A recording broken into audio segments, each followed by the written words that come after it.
भारत में caste census होना ज़रूरी है। और लास्ट जो कास्ट सेंसस हुआ था वो 1931 में हुआ था। तो ये बहुत ज़रूरी है कि कास्ट सेंसस हो ताकि ये मालूम हो सके कि कौन सी कास्ट डेवलप हुई है, कौन सी कास्ट अंडर डेवलप है।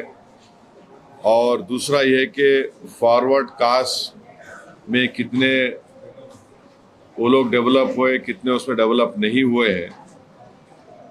ये बहुत ज़रूरी है एफर्मेटिव एक्शन के लिए और इस देश में इंसाफ करने के लिए, क्योंकि सिर्फ 27% पे आप ओबीसी का रिजर्वेशन रोक दिए हैं, ये नाकाफ़ी है।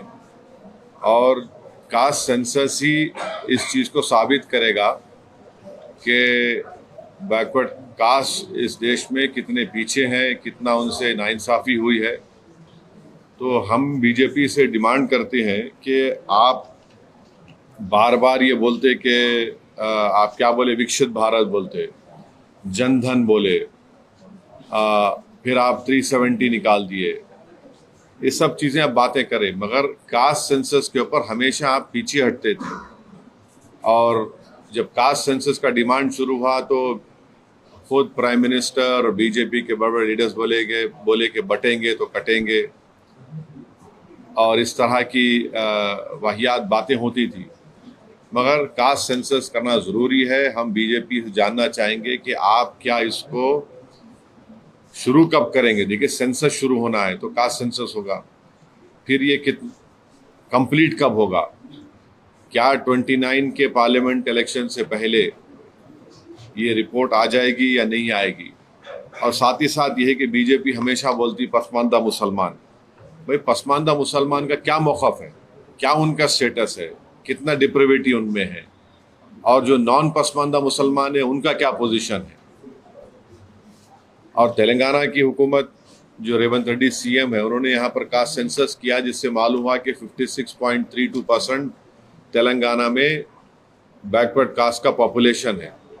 और रेजोल्यूशन भी पास हुआ कि तेलंगाना में बैकवर्ड क्लास का रेजोल्यूशन 42% होना चाहिए। तो जाहिर है जब कास्ट सेंसस होगा तो गवर्नमेंट किसी की भी हो, उनको 50% के थ्रेशोल्ड को ब्रेक करना पड़ेगा। और जब कास्ट सेंसस की रिपोर्ट आएगी तो मालूम होगा कि नॉन गवर्नमेंट सेक्टर्स में भी अदर बैकवर्ड क्लास से कितना उनका डिप्रिवेशन है, तो उस बारे में भी सोचना पड़ेगा। तो एफर्मेटिव एक्शन की बहुत ज़रूरी है। और ये जो नारा काशीराम ने दिया था कि जिसकी जितनी आबादी उतनी उसकी भागीदारी, ये इसको प्रैक्टिकली इम्प्लीमेंट करना है ज़रूरी है हमारे भारत देश में। सर, राहुल गांधी जी कल कह रहे हैं कि टाइमलाइन, आपने भी अभी सवाल किया है कि टाइमलाइन बताना चाहिए और कब तक ये कंप्लीट होगा। कल राहुल गांधी जी ने भी वही सवाल किया। अभी रेवंत रेड्डी जी ने भी कहा कि हमारे तेलंगाना स्टेट को आप रोड मैप के जैसा यूज करिए, रोल मॉडल के जैसा यूज करिए, और उन्होंने सजेशंस भी दिया है। तो ये जो 50% का जो कैपिंग भी है वो कैसा पॉसिबल होगा सर हटाने के लिए? क्यों नहीं होगा। आप पार्लियामेंट में बिल लेकर आइए, हम सब सपोर्ट करेंगे। बीजेपी के पास आप तो वक्फ बिल को अनकॉन्स्टिट्यूशनल तरीके से पास किए ना, वो बिल खुद अनकॉन्स्टिट्यूशनल था, आपने उसको पास करवा लिया। तो आप 50% को क्रॉस करने के लिए बिल क्यों नहीं लेके आते? आपको कास्ट सेंसस कराइए, आप कास्ट सेंसस वो होगा, मगर आपको 50% थ्रेशोल्ड क्रॉस करने के लिए मैं आपको बोल रहा हूं कि पूरे एमपी सपोर्ट करेंगे। आपके लिए 240 है और आपके अलाइज हैं, सब पार्टी अपोजिशन, मेरे को यकीन है कि पूरा अपोजिशन पार्टी सपोर्ट करेंगे। तो आप वेट क्यों कर रहे? 50% रिजर्वेशन थ्रेशोल्ड को आप ब्रेक करिए। आप जो रिजर्वेशन दे रहे 10% के नाम पर फॉर अदर कास्ट को, वो तो माने 20% मिल रहा उनको, और जो 50% के ऊपर जो 80% पॉपुलेशन उनको आप रोक दे रहे 27% पे, 50% के अंदर।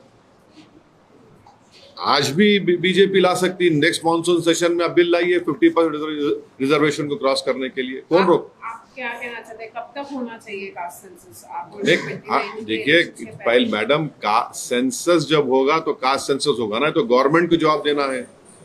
हम तो टाइमलाइन मिस कर दिए। 2011 के सेंसस पे हम काम कर रहे भी, 2022 में उसके बाद होना था, आप नहीं करे। तो ये तो बीजेपी को जवाब देना पड़ेगा, बीजेपी को जवाब देना पड़ेगा, प्राइम मिनिस्टर को जवाब देना पड़ेगा, इंडिया के अलाइज को जवाब देना पड़ेगा कि आप ये कास्ट सेंसस शुरू कब करेंगे। जिसमें कास्ट सेंसस होगा तो उसको शुरू कब करेंगे, 15 महीने में मुकम्मल होता बोल रहे, कब शुरू करेंगे, कब इसको कंप्लीट करेंगे, मुकम्मल करेंगे, कब देश के सामने आएगा ये। और जब ये कास्ट सेंसस होगा तो ये जो आपके मीडिया में भी आप लोग भी एक्सपोज होंगे, इसमें कितने नॉन ओबीसी कितने बैठे हुए बड़े बड़े पोस्ट पे, ये भी निकल के आएगा। बीजेपी के लक्ष्मण जी ने अभी कुछ देर पहले कहा कि अभी जो तेलंगाना में हुआ था 12% तो मुस्लिम पॉपुलेशन है, जबकि 10% जो है ओबीसी में डाल दिया है।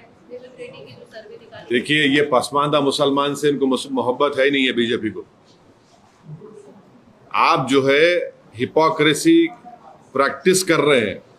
पसमानदा पसमानदा, प्राइम मिनिस्टर आके हैदराबाद में पसमानदा मुसलमान बोले। आप पसमानदा मुसलमान का नाम लेके वक्फ एक्ट में उनके मेंबर्स को बनाओ बोल के आप प्रोविजन डाले। भाई तो पसमानदा मुसलमान का मालूम होना चाहिए ना कि पसमानदा मुसलमान कितना पसमानदा है और गैर पसमानदा मुसलमान कितना पसमानदा है। फॉरवर्ड बोलिए अपर कास्ट कम्युनिटी कितने फॉरवर्ड है, कितने डेवलप है या कितने उसमें डेवलप नहीं है, वो तो सब मालूम होना चाहिए ना। आप डर रहे क्यों? आप दूध का दूध पानी का पानी हो जाएगा ना। क्या ये सही माने कि 12 में से 10% जो है वो पसमानदा मुसलमान है या फिर ओबीसी के अंदर आता है? मैडम देखिए, आप लोग स्टडी करके आइए। तेलंगाना में कैटेगरी ई में जो पसमानदा मुसलमान है, सोशली एजुकेशनली बैकवर्ड है, रिलीजन की बुनियाद पे नहीं, जो सोशल एजुकेशनल बैकवर्ड है उनको रिजर्वेशन दिया जा रहा है। तो अब बीजेपी को पेट में दर्द क्यों हो रहा है? भाई आप खुद पसमानदा मुसलमान बोल रहे हैं ना, तो उस पसमानदा मुसलमान को ही तेलंगाना और आंध्र प्रदेश में मिल रहा है। अब जो बीजेपी के नेता बोल रहे हैं तो आप जाके खत्म करो ना आंध्रा में, आप तो पावर में है वहां पे, आप तो पावर शेयर कर रहे। बेशर्मी की हद है। जहां आपको मलाई गुलाब जामुन मिल रहा वहां पे आपका मुंह बंद हो जा रहा, मुंह में दही जम जा रही। आप आंध्रा में पावर शेयर करना, चंद्रबाबू नायडू को बोलो खत्म करो बोल के। आंध्र प्रदेश में तेलंगाना में जो बैकवर्ड कास्ट है मुसलमानों में उनको रिजर्वेशन मिल रहा है, तो बीजेपी पसमानदा मुसलमान मुखालिफत क्यों कर रही? आप इंक्लूड कर दिए वक्फ एक्ट में के पसमानदा मेंबर बनेगा, वो पावरफुल बना रहे। यहां पर आप क्यों नहीं बनाना चाह रहे? मालूम तो ना देश में, देश को तो मालूम होना चाहिए क्या मौक़िफ़ है। सर मुस्लिम्स का जो सोशियो इकोनॉमिक कंडीशन है, सोशो एजुकेशनल कंडीशन है, तो सर सोशियो इकोनॉमिक कंडीशन है, सोशो एजुकेशनल कंडीशन देखिए आर्टिकल 15 को आप जब पढ़ेंगे, 15-16 सोशल एजुकेशनल बैकवर्डनेस जो है, जिसका आपके PS कृष्णन साहब एक बहुत मशहूर इंडिया के एंथ्रोपोलॉजिस्ट थे, उनकी रिपोर्ट के ऊपर उस वक्त मेरे ख्याल से रोशिया साहब थे, ये रिपोर्ट बनी, उसको एक्सेप्ट किया गया।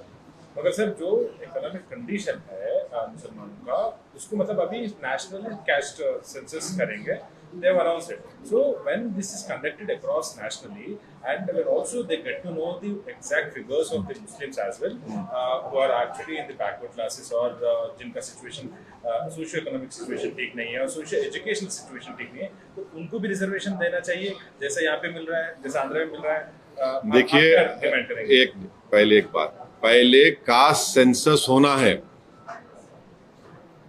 समझे ना। जब आप कास्ट सेंसस करेंगे तो हाल हकीकत मालूम होंगी, और कास्ट सेंसस होगा तो पसमानदा मुसलमान का भी होना और जो गैर पसमानदा उनका भी होना, फॉरवर्ड कास्ट का भी होना, मालूम होना कि अगर फॉरवर्ड कास्ट के है तो वो लोग कितने डेवलप्ड और फॉरवर्ड है या कितने बैकवर्ड है।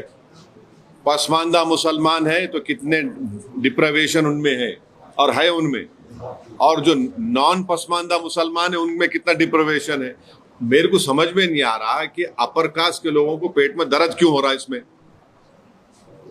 आप अपनी तकलीफ को, पेट के दर्द को, सर के दर्द को आप लाके मुसलमानों पे डालना चाह रहे, मत करिए। आपके सर का दर्द का इलाज आप खुद करिए। और बीजेपी, ये अब बीजेपी के जो जितने बड़े बड़े सपोर्टर्स थे वो तो गाली दे रहे थे कास्ट सेंसस को। अब उनको क्या हो रहा, उनको तब उनको दिख गया मुसलमान। अरे छोड़ो भाई, अब तुम्हारा सर का दर्द का इलाज मैं कैसा करूंगा? मैं ये कह रहा हूं कि सबके दर्दों का इलाज कास्ट सेंसस है। आप कास्ट सेंसस कराओ, मालूम हो जाता ना। देखिए, कास्ट सेंसस होगा तो कौन कहाँ खड़ा हुआ है, किसके पास कितनी दौलत है, किसके पास कितना जमीन है, किसके पास कितना एजुकेटेड है, कि कौन झोपड़ी में रह रहा, कौन घर परमानेंट घर में रह रहा, कौन किराएदार है, किसके पास एग्रीकल्चर की जमीन है, किसके पास इनकम है। ये तो सब निकल के आएगा ना। तो देश हित में है, ये अच्छा है, भारत मजबूत होगा। तो और सुनिए, देखिए, एक बहुत बड़ा इकोनॉमिस्ट है, थॉमस सोवेल नाम है उसका, अमेरिका में। जब अमेरिका में एफर्मेटिव एक्शन के नाम पर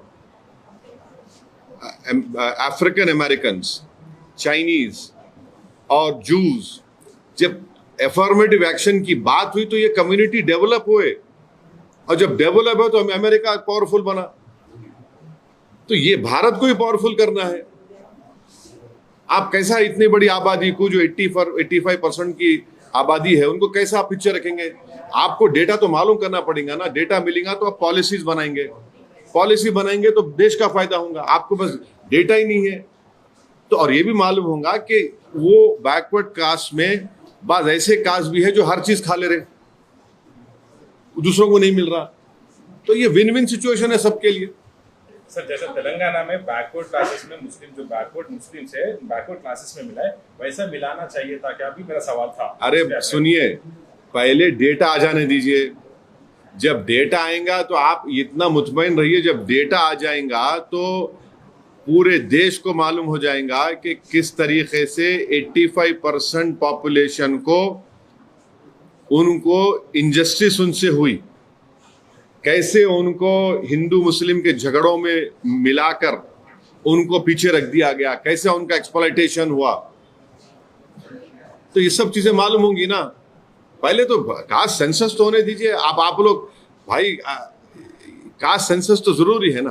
सर, तेलंगाना में कास्ट सेंसस हुआ 50 दिन में 3.54 करोड़ लोगों का यहाँ पर। हाँ, 56.34 ओबीसी पॉपुलेशन है। और एक्शन प्लान तेलंगाना, अरे भाई, उन्होंने रेजोल्यूशन, असेंबली में रेजोल्यूशन पास करके बोल दिए कि 42% बीसी को रिजर्वेशन दो आप।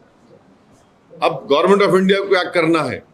और हम आज भी प्राइम मिनिस्टर से ये रिक्वेस्ट कर रहे हैं कि आप अपने आप को ओबीसी का नेता बोलते। प्राइम मिनिस्टर छाती को मार के बोले, मैं बैकवर्ड क्लास का नेता हूं। आप एक बिल डालो ना पार्लियामेंट में, 50% रिजर्वेशन को ब्रेक करो आप।